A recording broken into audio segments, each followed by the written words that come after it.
mga kaibigan sa kanta. So, salamat ka. Happy Sabbath sa atong tanan. Happy Sabbath. Praise the Lord na sa gihapon, alikitan ko balik sa pagsamba saya. Sa aton, huwag daw na kabisihon. Sa gihapon, nakabalik kita may panghudan para atong pasalamatan ng Ginoo sa tanan niya ng pagkamaayo sa aton sa arawan daw nato na pag-inabuhay. Sa mga kabataan, no? Salamat na ginagalan ka mo sa maayo na pang-isip na alik ang usulan. Padayon ka mo mga kabataan sa pagsimba, hasta ka mo mag-gurang para sa amon. Dahil ang Ginoo magpanalangin sa iyo.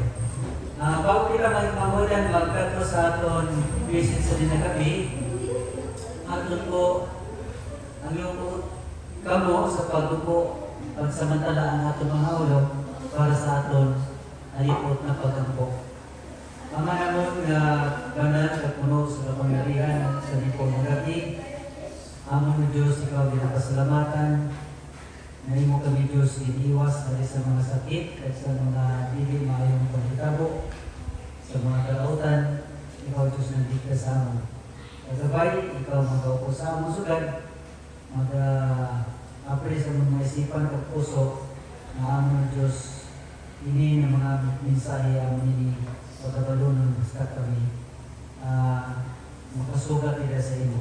Dahil mong pagbalik, kami Ginoo mahanda makalipay sa sugat sa imo sa panahon ikaw magbalik sa pagkuha sa tanan nimo ng mga pinili. Salamat sa iyong pagbaton sa mga pagkampo. Patawan po kami sa mga pagkasala. Hindi po among inaayo sa ngalan ng Panginoon ng Jesus. Amen. Okay, so Happy Sabbath, mga isun! So tayo lang nung naalig kita sa simbahan. Ang aton topic yan mo natin mahudan, iba sa rin natabasa na, no, kaya rin sa aton devotional sa taon, makikita yun yung mga mahudan sa aton devotional sa kanyang ginagamit, Maranatha. No? Maganda yun. Maranatha, Chapter 3. No power, please charge battery.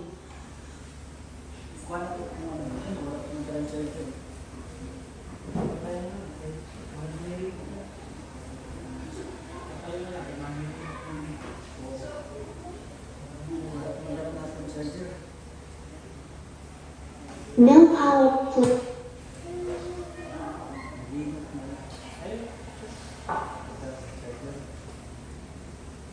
So, ato topic mo na itong mamudan,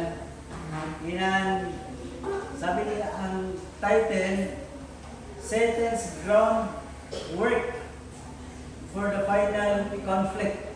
No, grabe no? Satan's Groundwork.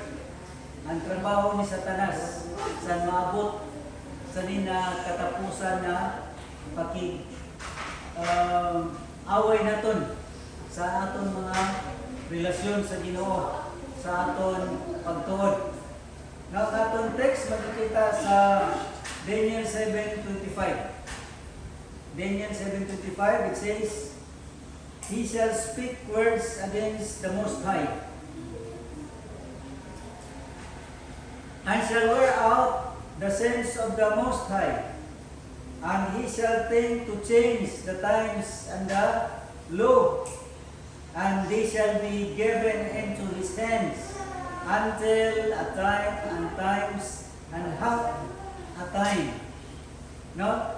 So, dito ba itmahudan, ang kinahatagan natin o emphasis, ini na he shall think to change the times and the law. No? Bago niya ang panahon, ang oras, kag ang kasuguan. Na-experience na ba natin ng mga iksunan? No? Saya na, amo na siya pinaka-atake ni sa atong kaaway na mo si Satan. Na bago niya ang oras, no, imbes na Sabat kita magsimba sa tama, adas biblically, na naman yung pasamba niya? Sunday. Di ba? Imbes na kita sa lo, magbantay kita sa kasubuan, na naman sabi niya, wala na inasan kasubuan. No? Change the time and the law. So simple lang. So ating kaya mga let us be aware, mga atong bantayan na ang trabaho sa kaaway, ang trabaho ni Satanan, dili kay inan forcibly, inan biglaan, na pipiriton kita. No? Sabi na, piriton ka dayon na, o ikaw magsimba ka dayon dili. No, dili ka na magsimba na. Yan ano, dili ka pipiriton. Ginatrabaho niya, hinay-hinay. Hinay-hinay lang ngayon. Hasta na dili na itong mamangnuhan, na kita gali, at ito na nakasulod dito. No, sa iyang mga groundwork. No, sa iyang trabaho. O nalimot na kita, hinay-hinay lang. Na naman ang mga example. Ang ginahimo ni Satan, dili ko man isa doon na, ayaw mo pagkanan sa cellphone. Di ba? Kung magsimba, ayaw mo pagkanan sa cellphone, di ka mo magkapot cellphone. Kapot lang yapon sa cellphone. Ginahinay lang kayo, no? Ang pag-atake sa aton kaaway. Until such time, na dili naton mamangnuhan na kita gali, biktima na. No? Kaanib na kita ni Satanas. So, ini mga word, mga timodan. Sabi din mga timodan sa aton ano, during the Christian dispensation, the great enemy of the man's happiness has made the Sabbath of the fourth commandment an object of special attack. Ang atake talaga sa kaaway, amo talaga ang Sabbath. No?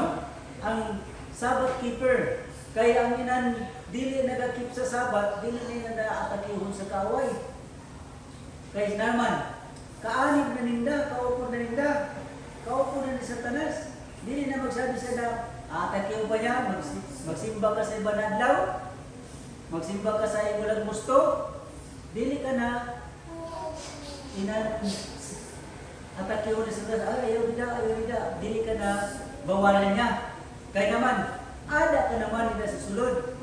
Pero ang iyan na ginaatake, ginaan, pareho sa ato na nagasimba kita sa adlaw nga base sa ginsulat sa Biblia. No, ginsulat sa Biblia. Sabi nila mga kaibigan,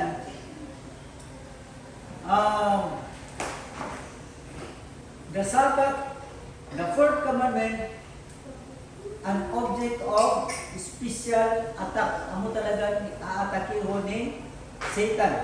Satan says, I will work at cross purposes with God. I will empower my followers to set aside God's memorial, the 70th Sabbath. No? Ano sabi niya? Ginapakusog niya. No? Ginapakusog niya. Pero, sabi niya, thus I will show the world that the day sanctified and blessed by God has been changed.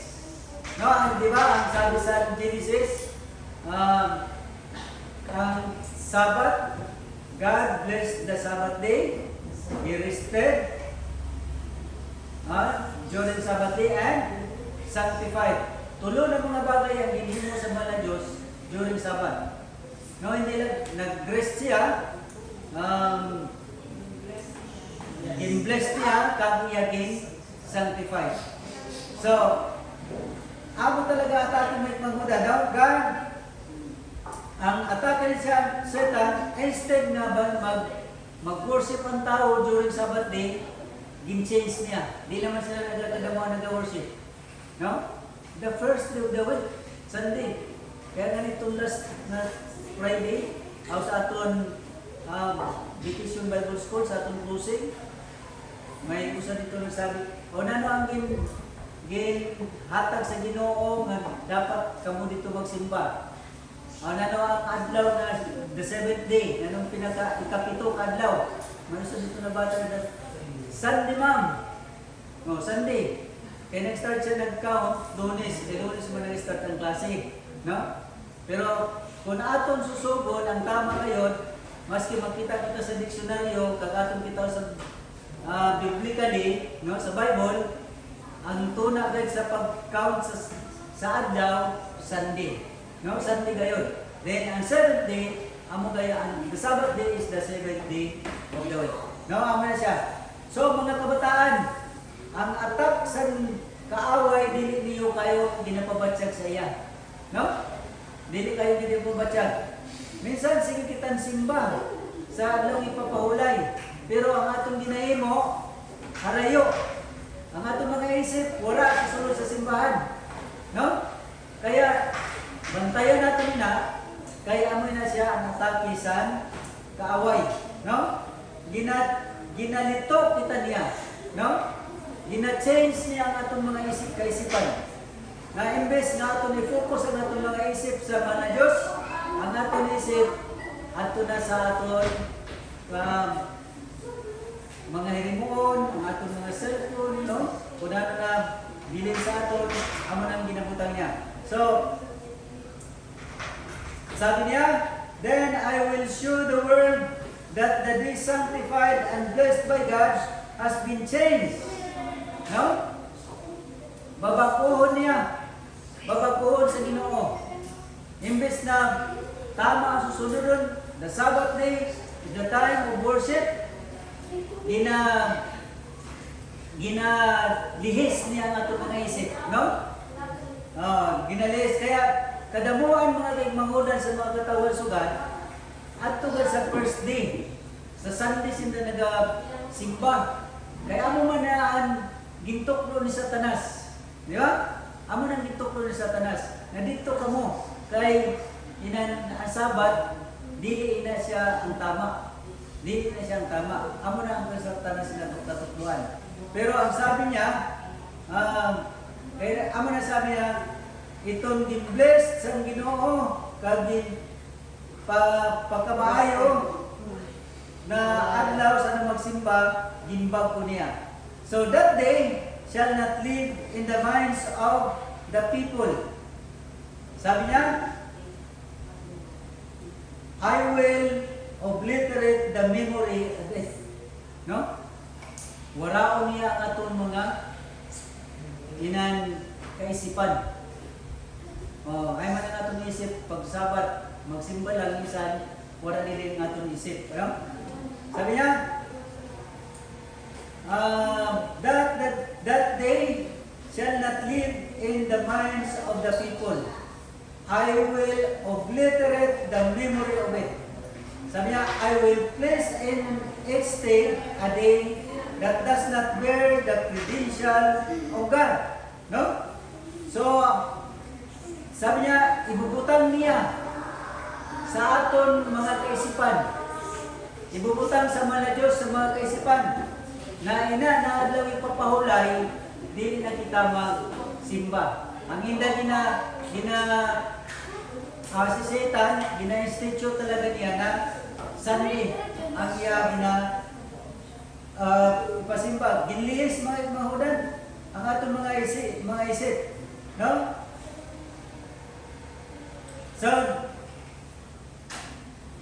a day that cannot be assigned between God and His people. So, amin na yan, ginimo na ang mga katawan, dili na magsimba sa tama na pagsimba. Kaya kitaw natin mga kigmangunan, kung dito kita sa labas. Dili ka pareho sa aton, na kung ang aton friendship as a Sabbath keeper, yung mga Seventh-day Adventist, magkita-kita ako Sabat, kumusta sa mga kaigsuunan, pero ang nila sa labas, kita niyo kay yung mga nagasimbang Domingo, pagkatapos sa simba, ato sa inom, ato sigarilyo, di ba? Tapos, sinda mismo, nag-away-away, paingit-ingit. that is the work of Satan. No? Na dili magkausad ang mga tao. So, ginahimo niya na, sabi niya today, a day that cannot be assigned between God and His people. Na naman, amo na siya ang adlaw nga Domingo. Amo ang gusto ni Satanas na dito ka magsimba. No? Simba ko niya, imbis nga dito kita magsimba sa tama, sa Sabbath day, adto ka mo sa Domingo, sabi niya. Ginahina niya, no? Then, sabi niya, I will let those who accept this day to place upon it the sanctity that God placed upon the seventh day. Grabe. Ang pag-sanctify niya, sanctity, na paghatag niya sa Espiritu, no? Pagbanal, paghatag niya pagbanal sa nanadlaw.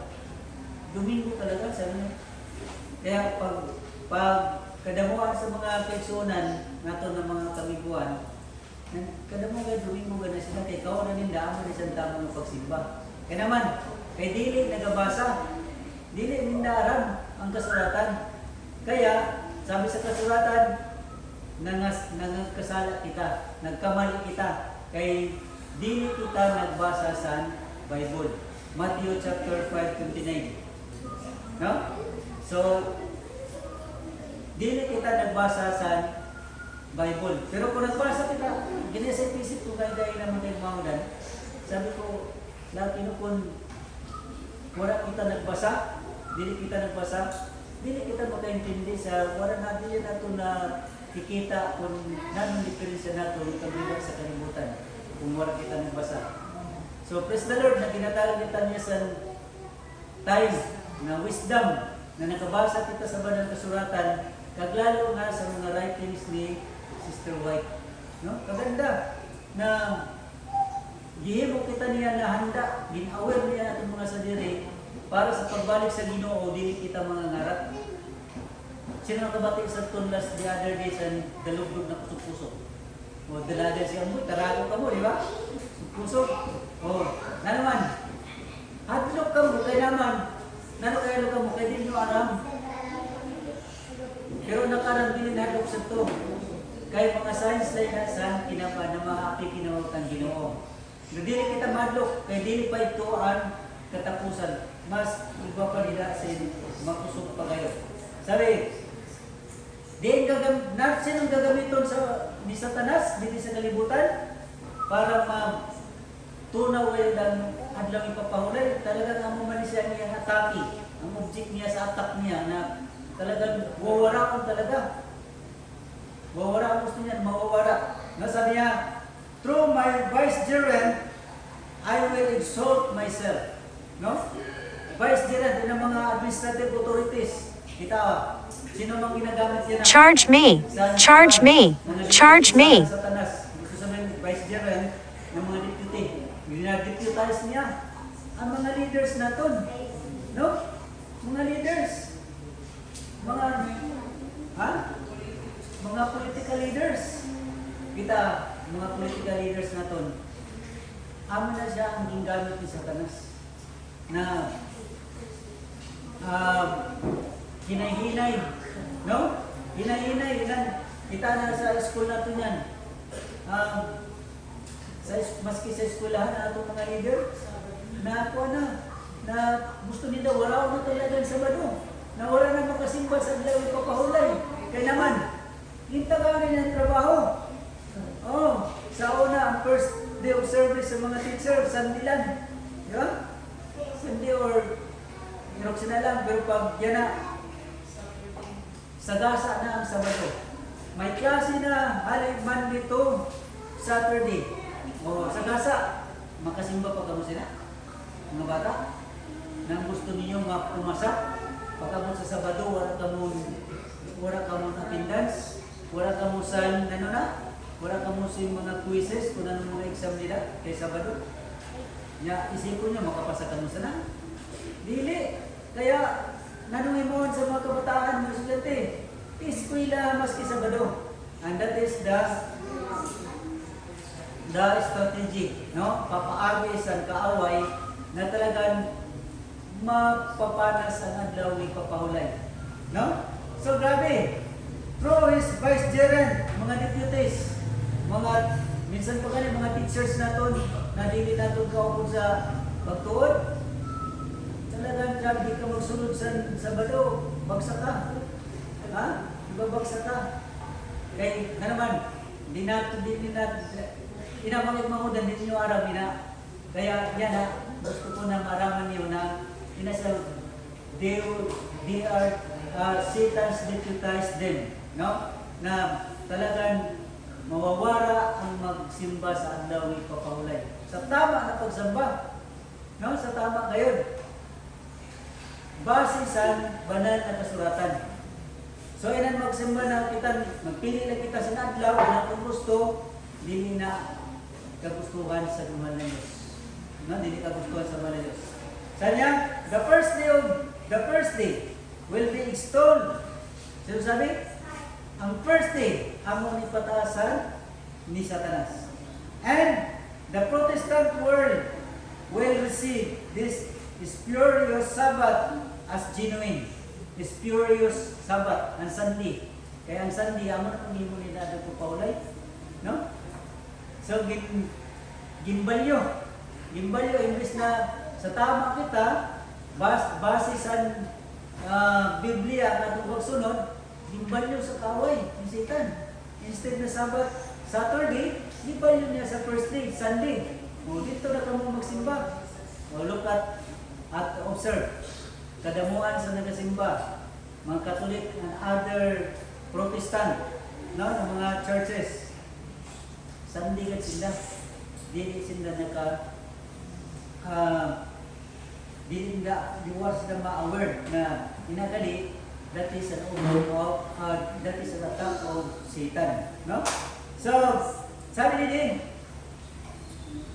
imbes na itong tama na Sabado, sabi ni Satanas, himo niya na genuine, no? Bagang pagtulog, tama mga Domingo siguro, no? Pagsimba. Ako sa walang magpupudan o saan man ako ng Katolik. So, ang pagsimba na akong Domingo man. Pero sa nabasa ko sa Bible, na dili ganito tama, talagang nabalyo nga akong isip. Na Sabbath talaga, Saturday is the Sabbath of the Lord. No? Sabbath of the Lord. Kaya, amin na siya dahilan na adik kita sugad. No? Ang dahilan. So sabi ni, through the non-observance of the Sabbath that God instituted, sabi niya, I will bring His law into contempt. No? Himaw niya ito, ang lagi na wala na. No?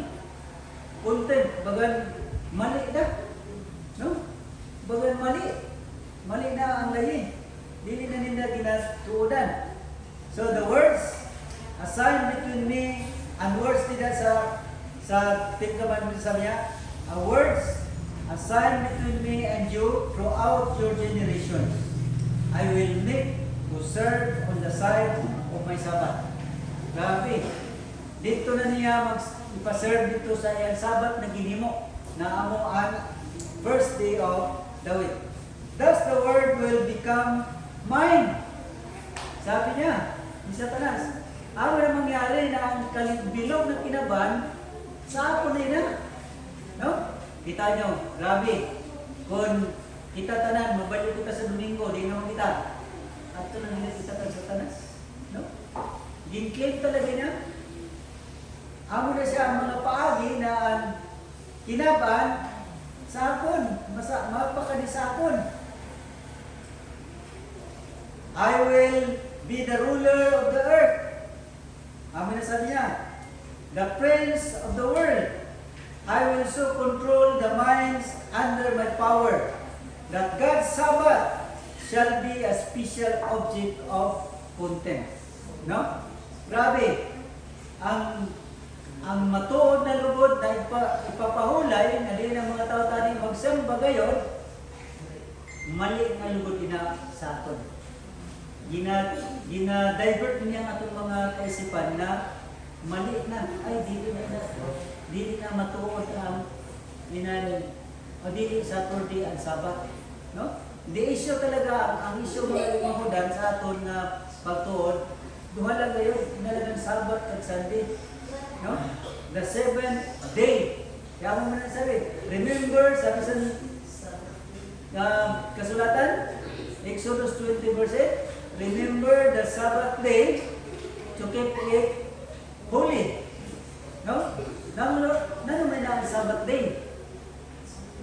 No? Sabi do, in 6 days thou shall labor.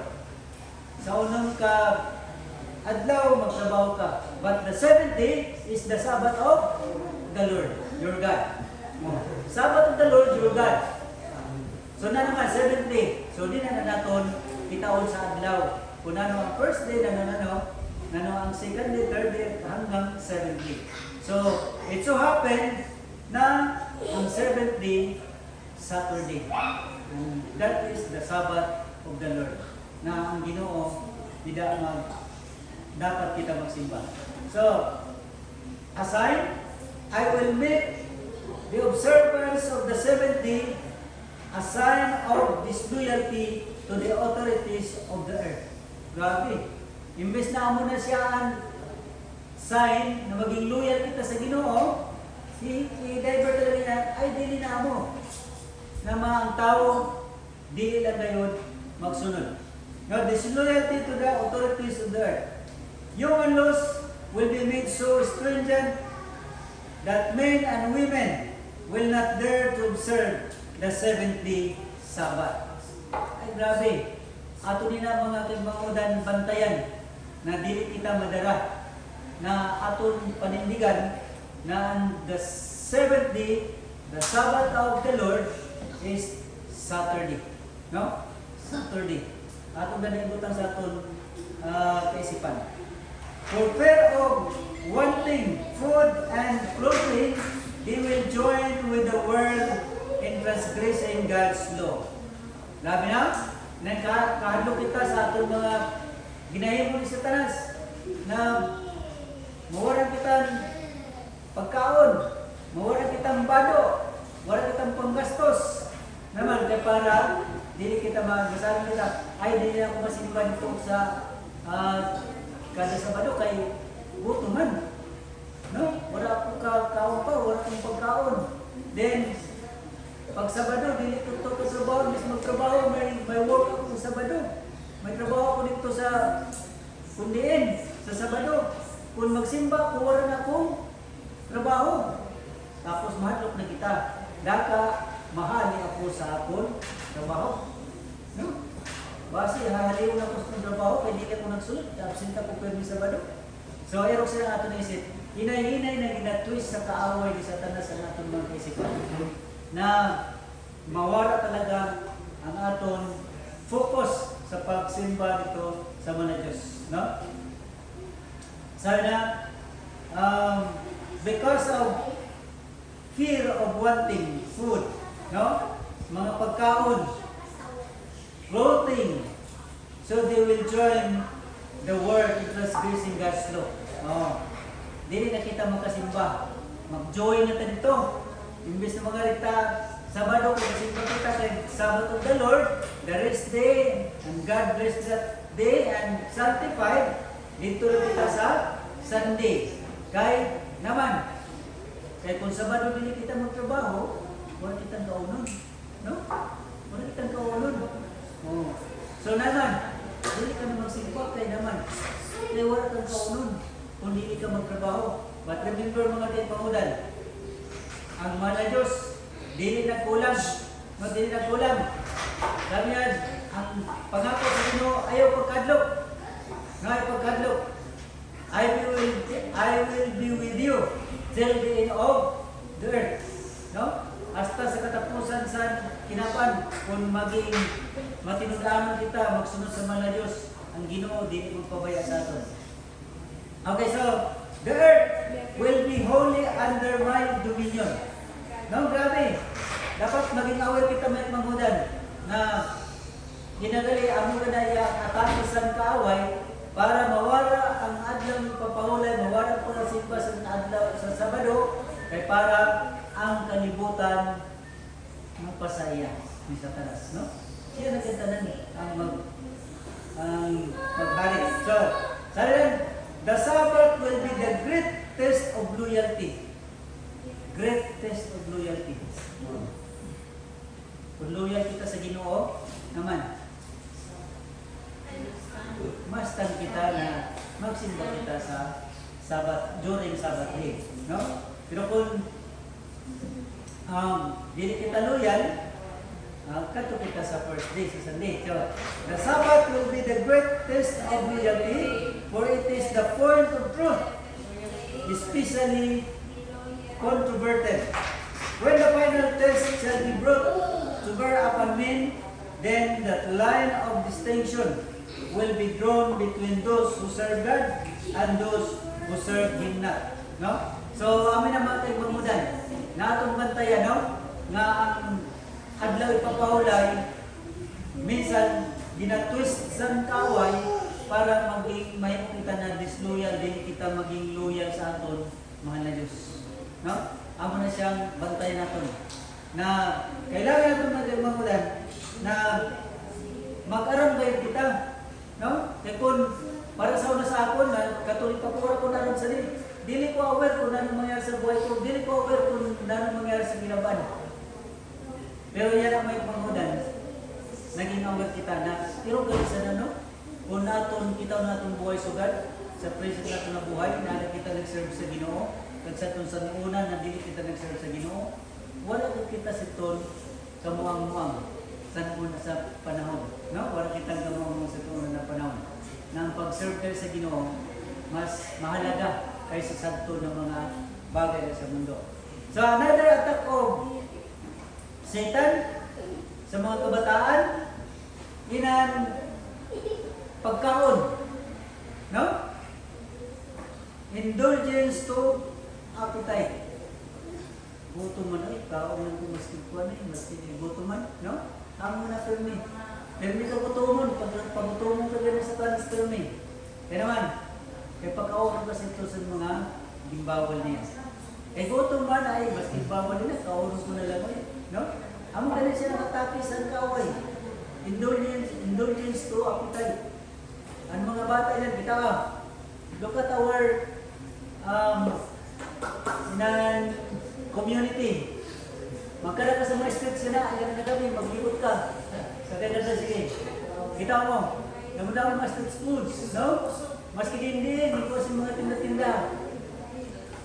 Not knowing, kita nakaroon makikmangudan, sa atin kan, nakaroon kita, na ina siya, mga trap na ni Satanas. No, na makakaon kita sa mga bagay-bagay na dilimayo. Pag-gutom-gutom kita pero yung atong pamatsyan. Gutom man, maski bago pa pala nagkaon, kanamit mo sa nikaon. No? Kanamit mo sa nikaon. Kaya naman, kaya mo na siya natake sa kaaway. Hinay-hinay, hasta ikaw, mawara sa pag-alagad, mawara sa iyong mga pagsimba, mawara sa iyong pagtuod, pag-alagad sa Ginoo. Kaya naman, ato ka nito, ay, pero sana, nang aton dumduman may pamunan na mag-stand firm kita sa mga Diyos. Sabi sa Proverbs chapter 3 verses 3 and 5, trust in the Lord with all your heart and lean not into your own understanding. Now, in all thy ways acknowledge Him and He shall direct your path. Sa tanan ng mga pagi, aton i-acknowledge sa Ginoo na siya ang aton makapangyarihan kang nagligtas sa aton, naghatag sa aton sa buhay. Dahil sa tanan to ng mga aragihan, tanan nato ng mga pangailangan, God will supply us. No? Ang Ginoo maga-provide sa aton. So sana po mga igmamudan, sa nila aton padumdum sa aton, no, na kita sa sulod, dili ka kita, dagdagan pa nato ng atong pag-adal. Kunigwa ka mga devotional para sa ni, masaw nato mga tigmahunan nato mga devotional. Sa mga kabataan, yung mga cellphones, i-download niyo ang inina apps, no? Ang Ellen G. White, tapos agad nila atong mga devotional para mabasa nato, kag ma-aware kita sa mga pangyayari sa kalibutan. So ang Diyos magpapatumayo sa aton, And once again, happy Sabbath sa ating tanan.